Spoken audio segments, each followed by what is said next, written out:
Hi అండి, ఈరోజు మన రెసిపీ కొత్తిమీర నిల్వ పచ్చడి. ఒక 3 to 6 months వరకు కూడా నిల్వ ఉంటుంది. ఇది మనకి రైస్లోకి, టిఫిన్స్లోకి, ఇడ్లీ దోశల్లోకి కూడా చాలా బాగుంటుంది.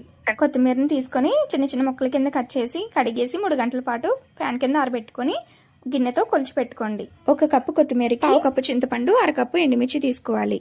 ఇప్పుడు ఒక ప్యాన్ లో 1 స్పూన్ ఆవాలు, మెంతులు తీసుకొని ఫ్రై చేసి పొడి చేసి పెట్టుకోండి. అదే ప్యాన్ లో కొద్దిగా ఆయిల్ వేసి ఎండుమిర్చిని ఫ్రై చేసి తీసుకోండి. మరి కొద్దిగా ఆయిల్ వేసి కొత్తిమీరని కూడా ఫ్రై చేసి తీసుకోండి. ప్యాన్ లో 1/2 కప్పు ఆయిల్ వేసుకొని పచ్చిశనగపప్పు, మినపప్పు, ఆవాలు, జీలకర్ర, ఎండుమిర్చి, వెల్లుల్లి, కరివేపాకు వేసుకొని ఫ్రై చేసుకోవాలి.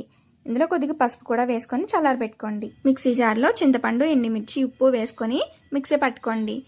ఇప్పుడు కొత్తిమీరని కూడా వేసుకొని మిక్సీ పట్టుకొని తాలింపులో వేసుకొని కలుపుకోవాలి.